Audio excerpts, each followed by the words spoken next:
garden might drive a person crazy. You have to go out there and pull the weeds out. You don't want competition inside there. The easiest way to learn to garden is to actually go out and do it. How else are you going to get experience? You know, I can't fly a rocket ship by NASA into space unless I was trained. And this here is not, well, that's a lie. This is definitely rocket science.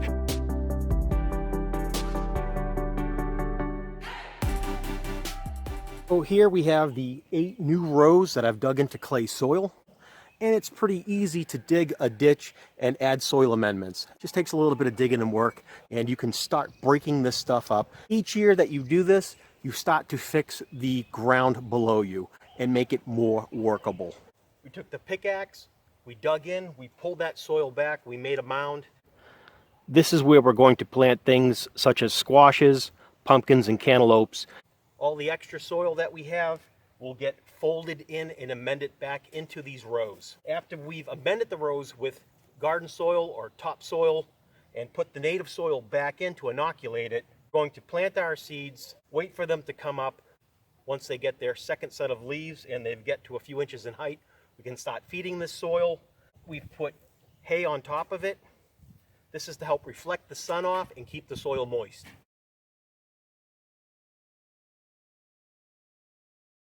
We've been making our NPK mix. This is basically a 3-2-2. It's measured out in weight. Slightly more nitrogen. There's more coffee grounds in here. Again, this is a slow release product, so you guys probably want to see what that looks like. Looks like sand. I don't know. It smells a little green. That's ground up eggshells, coffee grounds, and banana peels. And this is what we're going to use to top dress the beds. And the best part of this is we drink a lot of coffee, we eat a lot of bananas, and we definitely eat a lot of eggs here. So this is an endless supply of NPK. I'll show you how we apply it onto the beds. We can do it now, actually.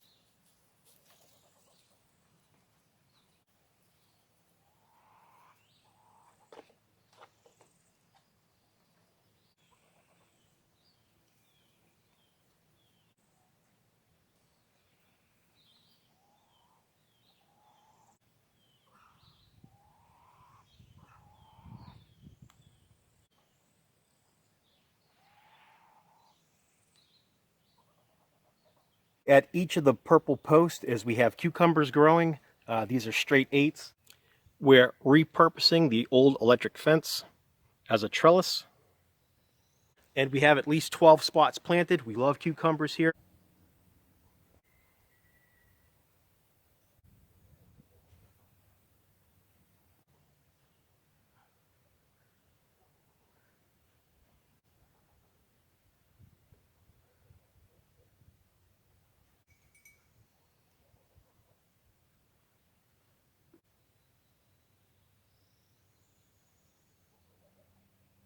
The last thing I need to do is water everything down and in. That way the wind doesn't blow it away.